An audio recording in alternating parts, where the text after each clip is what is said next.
Continuing with chapter number 9 की unit number 3, that is trade negotiations. ये unit start होती है with the definition of regional trade agreements. ऐसे सारे agreements जो ग्रुप ऑफ नेशंस आपस में एंटर करते हैं to reduce trade barriers amongst themselves, उसे कहा जाता है regional trade agreement. These are the grouping of countries not necessarily belonging to the same geographical region. This is important line. इससे question बना सकती है institute, which are formed with the objective of what? Reducing barriers to trade between member countries. किस intention के साथ बनाए जाते हैं? ताकि मेंबर कंट्रीज के बीच में बैरियर्स टू ट्रेड रिड्यूस करता है। एक अनएक्सपेक्टेड क्वेश्चन आ गया एग्जाम में। 1 फरवरी 2021 को कितने आरटीएस थे, रीजनल ट्रेड अग्रीमेंट्स थे? 339 ऑन दैट डेट। और ये क्वेश्चन एग्जाम में आ चुका है, इसलिए डेटा याद रखना पड़ेगा। देन टाइप्स ऑफ आरटीएस की बात करते हैं तो सबसे पहला टाइप है यूनिलेटरल ट्रेड अग्रीमेंट। एक कंट्री ने दूसरे को फेवर किया है लेकिन दूसरी वाली पहले को फेवर नहीं करेगी, that is unilateral one sided trade agreement. मतलब एक डेवलप नेशन जनरली डेवलपिंग के लिए ट्रेड बैरियर्स हटा देता है, लेकिन डेवलपिंग वाला डेवलप के लिए जब नहीं करता है तो उसे यूनिलेटरल ट्रेड अग्रीमेंट कहा जाएगा। दूसरा है बायलेटरल ट्रेड अग्रीमेंट। एक कंट्री एक ब्लॉक के बीच में, दो कंट्रीज के बीच में, एक ब्लॉक मतलब दो ब्लॉक्स के बीच में अगर एक अग्रीमेंट होता है जिसमें मेरी कंट्री तुम्हारी कंट्री के लिए भी ट्रेड बैरियर्स हटा रही है और तुम्हारी वाली मेरे लिए हटा रही है, तो उसे बायलेटरल ट्रेड अग्रीमेंट बोला जाएगा। Asian and India, European union and south Africa, ये सब एग्जाम्पल है ऑफ बायलेटरल ट्रेड अग्रीमेंट। तीसरा है regional preferential trade agreements. Regional preferential trade agreements यानी क्या? अगर ग्रुप ऑफ कंट्रीज आपस में ट्रेड बैरियर्स रिड्यूस करती हैं तो उसे कहा जाएगा रीजनल प्रेफरेंशियल ट्रेड अग्रीमेंट। चौथा है ट्रेडिंग ब्लॉक। ट्रेडिंग ब्लॉक क्या होता है? ग्रुप ऑफ कंट्रीज जब ट्रेड अग्रीमेंट में, फ्री ट्रेड अग्रीमेंट में एंटर होती है और वो मे अप्लाई अ कॉमन टैरिफ। एग्जाम में क्वेश्चन आ चुका है on trading block. Group of country जब आपस में फ्रीली ट्रेड करती है और बाहर वालों के लिए they may have a common tariff, उसे कहा जाएगा क्या? Trading block. और ट्रेडिंग ब्लॉक की अलग अलग कैटेगरीज है आगे बेसिकली। सबसे पहला इसमें free trade area. Free trade area क्या होता है? जब तुम और मैं आपस में डील करेंगे, मतलब हमारी कंट्रीज आपस में डील कर रही है, वी एज ए ग्रुप हम आपस में जब डील करेंगे तो कोई टैरिफ नहीं लगाया जाएगा, कोई टूटा बैरियर नहीं होगा। लेकिन हम बाहर की कंट्रीज के साथ अपने हिसाब से कोई सा भी टैरिफ रख सकते हैं। तो तुम्हारी कंट्री ने बाहर की कंट्रीज के साथ 10% टैरिफ रखा और मेरी कंट्री ने 15% रखा है, that is our choice completely. It eliminates all tariff and quota barriers between members, but may have a distinct external tariff for rest of the world. तो इसका बिल्कुल सेम चीज है, लेकिन बस हल्का सा डिफरेंस है कस्टम यूनियन में। नाम से देखो, कस्टम यूनियन। कस्टम यूनियन यानी कि क्या होगा? जहां पर हम दोनों आपस में ट्रेड कर रहे थे तो फ्रीली कर रहे थे, लेकिन बाहर की कंट्रीज के साथ फ्री ट्रेड एरिया में अलग अलग टैरिफ था हमारा। तुम तुम्हारा खुद डिसाइड करोगे, मैं मेरा खुद डिसाइड करूंगी। लेकिन अगर कस्टम यूनियन की तरह ऑपरेट कर रहे हैं तो हम लोग मिल के क्या डिसाइड करेंगे? हम लोग मिल के डिसाइड करेंगे कितना टैरिफ होगा बाहर के नेशंस के साथ। We will have a common external tariff outside. Now, third पे आ जाते हैं common market. What is a common market? ये डीपली करेगा कस्टम यूनियन को भी जब आपके इंस्टीट्यूशनल अरेंजमेंट्स भी सेम हो जाते हैं। मतलब हम आपस में फ्रीली तो ट्रेड कर ही रहे थे, बाहर वालों के लिए भी सेम टैरिफ था, लेकिन इंस्टीट्यूशनल अरेंजमेंट्स और लॉज ये सब भी सेम हो जाते हैं अगर हम दोनों की कंट्री में, तो उसे बोलते हैं कॉमन मार्केट। और फोर्थ है इकोनॉमिक एंड मॉनेटरी यूनियन, यानी कि जब हमारी कंट्रीज में जब हम आपस में डील कर रहे हैं, ठीक है, तो वहां पे there is a common currency, money policies भी सेम है, मैक्रो इकोनॉमिक पॉलिसीज भी सेम है, तो उसे क्या बोला जाता है? Economic and monetary union. अब तो इकोनॉमिक और मनी पॉलिसीज भी सेम होने लग गई है। अब आ जाते हैं गैट पे। गैट का फुल फॉर्म क्या है? General agreement on trade and tariff. What is general agreement on trade and tariff? बेटा ये ऑर्गेनाइजेशन को रिप्लेस किया था डब्ल्यूटीओ ने इन द ईयर 1995। अब गैट में ऐसी क्या दिक्कतें थी जिसके कारण डब्ल्यूटीओ ने इसे रिप्लेस किया, ये सब हम देखने वाले हैं। अब council for trade in goods, GATT mainly थी council for trade in goods, ये ट्रेड इन गुड्स से रिलेटेड ही रूल्स देती थी। अब council for trade in goods responsible है फॉर वर्किंग ऑफ गैट। कौन सी काउंसिल रिस्पॉन्सिबल है? Council for trade in goods GATT की वर्किंग के लिए रिस्पॉन्सिबल थी। Goods council is made from representatives of WTO member. कौन सी काउंसिल? गुड्स काउंसिल बनाई जाती है from representatives of WTO members. It has 10 committees. कितनी कमिटीज है इसके पास? 10 कमिटीज है। अब गैट ने अपना इंपॉर्टेंस क्यों लूज कर दिया? क्योंकि सबसे पहली चीज, बहुत सारे प्रॉब्लम्स होने लग गई थी, जैसे ये पुरानी हो गई थी। जितना स्पीड से इंटरनेशनल ट्रेड बढ़ रहा था, इसके रूल्स अब इंटरनेशनल ट्रेड मैच नहीं कर पा रहे थे। सर्विसेज को लेके, इंटेलेक्चुअल प्रॉपर्टी को लेकर तो इसने रूल्स ही नहीं दिए, सिर्फ रूल्स को लेके ही दिया। ट्रेड एंड एग्रीकल्चर को लेकर कुछ ज्यादा बैरियर्स हटवा नहीं पाई GATT. Apart from that, dispute settlement के लिए there was no proper mechanism in that, और इसीलिए जरूरत पड़ी कि यार इसे रिप्लेस करने की जरूरत है। क्या क्या है? It was obsolete, international investments और ट्रेड बढ़ते ही जा रहे थे, इंटेलेक्चुअल प्रॉपर्टी और ट्रेड इन सर्विसेज को लेके गैट ने कुछ क्लैरिफिकेशन नहीं दिया था, एम्बिग्यूटीज इन मल्टीलेटरल सिस्टम, बहुत सारे कंफ्यूजन थे जो भी इसने रूल्स दिए थे, जो भी सिस्टम जिसने बनाए थे, और उसे आसानी से एक्सप्लॉइट किया जा सकता था। हर कंट्री अपने हिसाब से मोल्ड कर सकती थी। Liberalising agriculture was not successful. Dispute settlement के लिए कोई सिस्टम नहीं था, and it was not a treaty binding on all. हर कोई इसे फॉलो करे ऐसा जरूरी नहीं था। तो इसलिए यूरुग्वे राउंड में 123 मेंबर्स ने साइन करी एक ट्रीटी, जो अप्रैल 1994 में साइन हुई और इफेक्ट में आई 1 जुलाई 1995 को, जिसमें डब्ल्यूटीओ बनाया गया। कितने ग्रुप्स में काम हुआ? 15 ग्रुप्स में काम हुआ, to limit restrictions in tariff and non tariff barriers. ठीक है। नाउ यूरोपीय राउंड के बाद फॉर्म हो जाता है WTO. WTO stands for world trade organization, जो 1995 में बनी। इसके headquarters are in Geneva, Switzerland. अब गैट अभी भी एग्जिस्ट करती है as an umbrella treaty for WTO trade in goods के लिए। ट्रेड इन गुड्स के लिए डब्ल्यूटीओ की अभी भी अम्ब्रेला ट्रीटी कौन सी है? गैट। अब इसके की ऑब्जेक्टिव्स क्या है?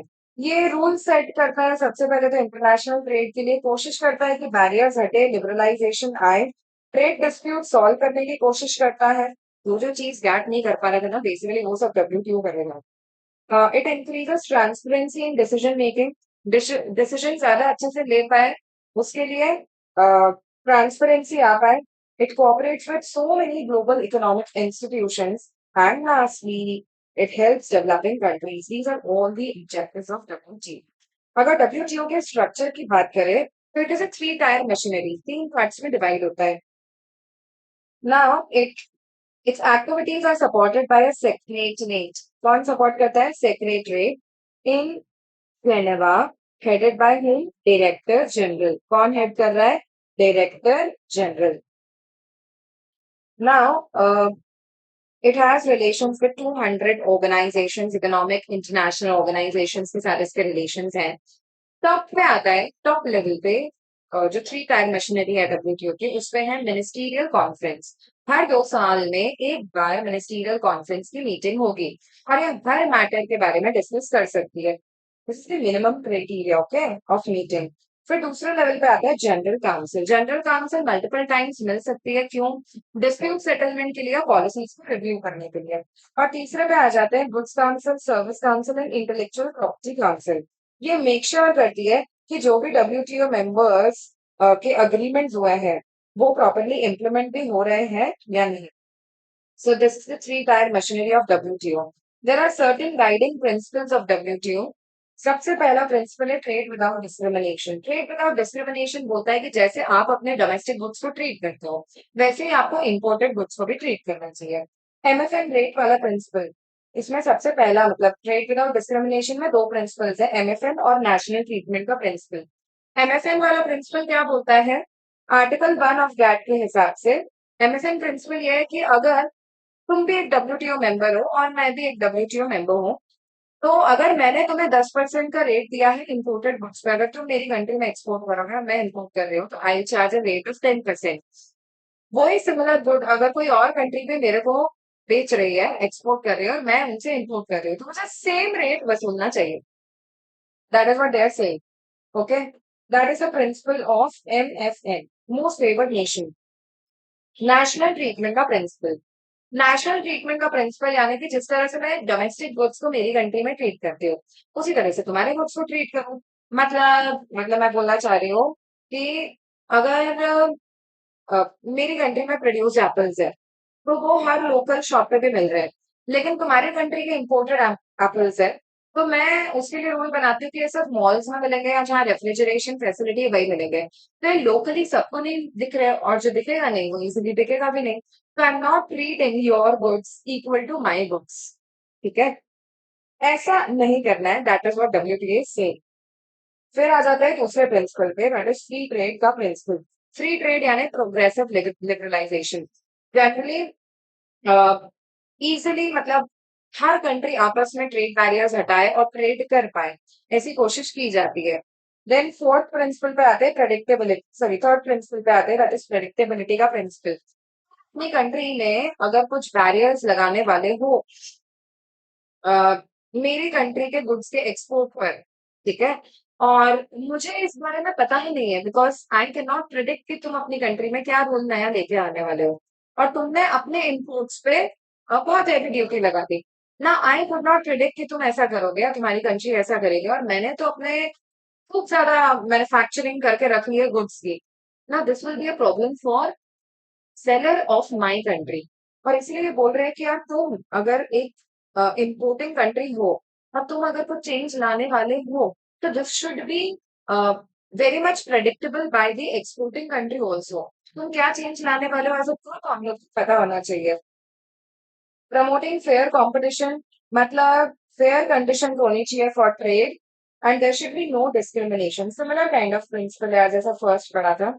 And fifth, encourage development and economic reforms. इसमें ये बोला गया है कि जनरली डेवलपिंग नेशन को ज्यादा टाइम दिया जाता है to bring any kind of change. Barriers हटाने में इनको ज्यादा टाइम दिया जाता है in comparison to develop nation, because we want economic growth. अब ढेर सारे अग्रीमेंट्स हैं और WTO, बहुत सारे WTO के रूल्स बने हुए हैं, अग्रीमेंट्स बने हुए हैं। सबसे पहला अग्रीमेंट है अग्रीमेंट ऑन एग्रीकल्चर।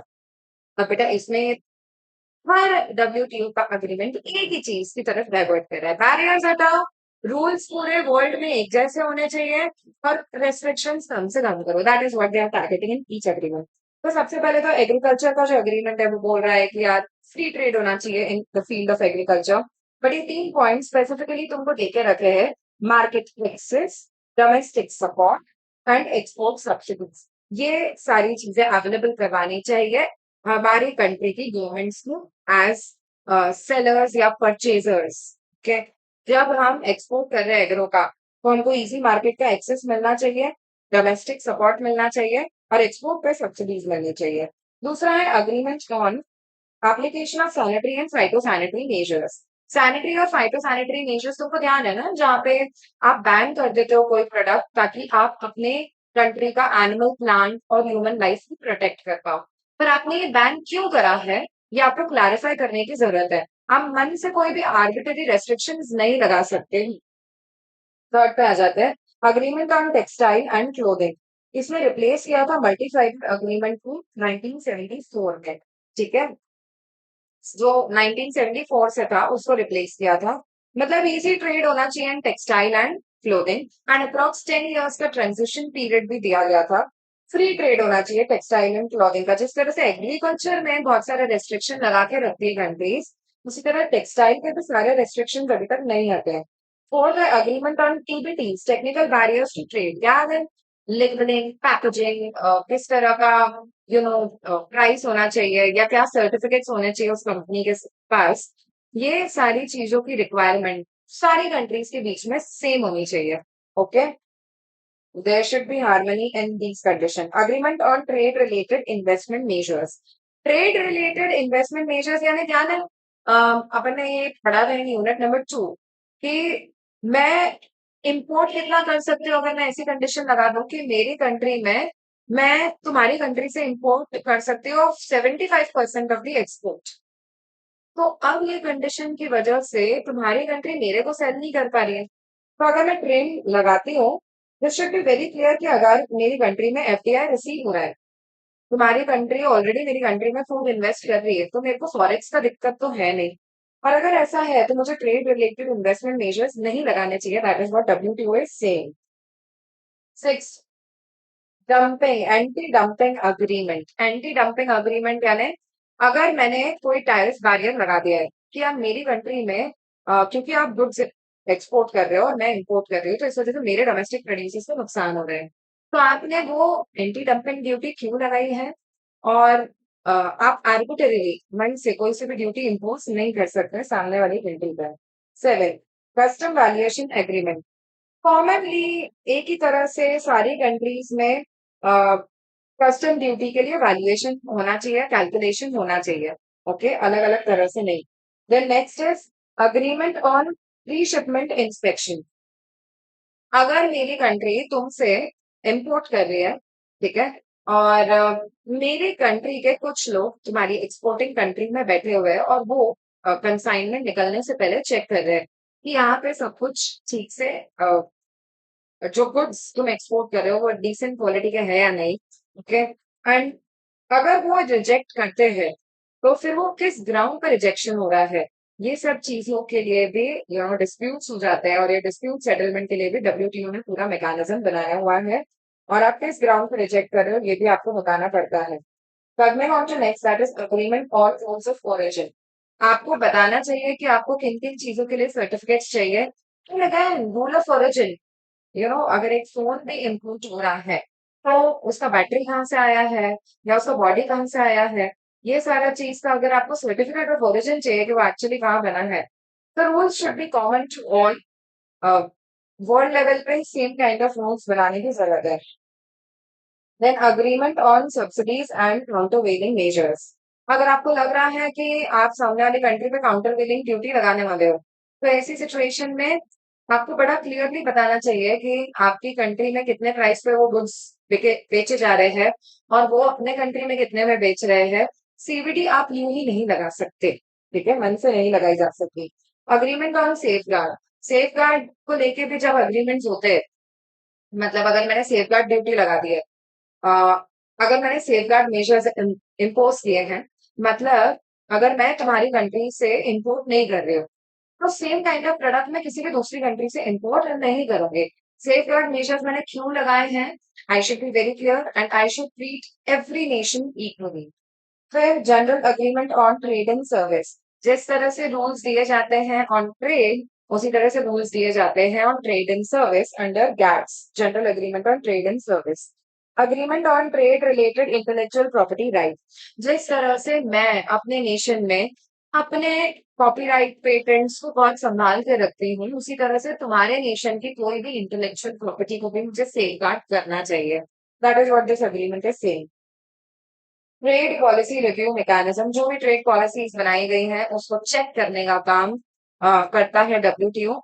तुम्हारी हमारी पॉलिसीज को रिव्यू करते रहने का काम डब्ल्यूटीओ का है। And plurilateral trade agreement.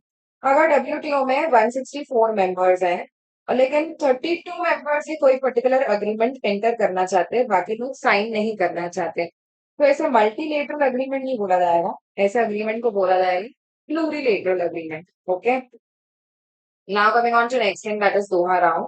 2001 में, ये इंपॉर्टेंट क्वेश्चन बन सकता है, 2001 में कतर में दोहा राउंड हुआ।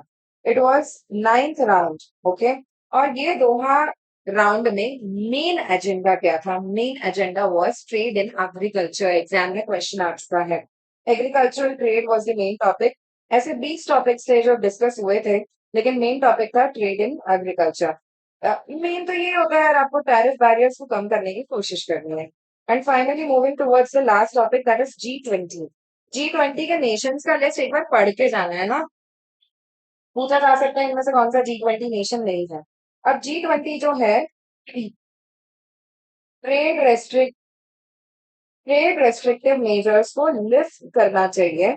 एक्सपोर्ट रेस्ट्रिक्शंस की वजह से शॉर्टेजेस हो रही है। G20 में जो लास्ट हुआ था G20 मीट, उसमें यही बात हुई थी कि बहुत सारे एक्सपोर्टिंग कंट्रीज अगर एक्सपोर्ट पे बैन लगा के बैठ जाएंगे तो ऐसी सिचुएशन में दिक्कत होगी। व्हीट का बैन बहुत सारे एशियन नेशंस ने रोक दिया था जब G20 मीट हुआ, उसी के पहले। तो ऐसी सिचुएशन में वर्ल्ड लेवल पे क्राइसिस शुरू हो गई थी, शॉर्टेजेस शुरू हो गई थी ऑफ व्हीट। ओके, तो that is what they are saying कि यार एक्सपोर्टिंग कंट्री को अपना एक्सपोर्ट नहीं रोकना चाहिए, क्योंकि इसकी वजह से शॉर्टेज क्रिएट होगा और प्राइस वोलेटिलिटी और अनसर्टेनिटी भी बढ़ेगी, प्राइसेस बढ़ती जाएंगी चीजों की। और डब्ल्यूटीओ के डायरेक्टर कौन है? General Ngozi Okonjo. ठीक है, that is what you can remember. This is it with this particular unit.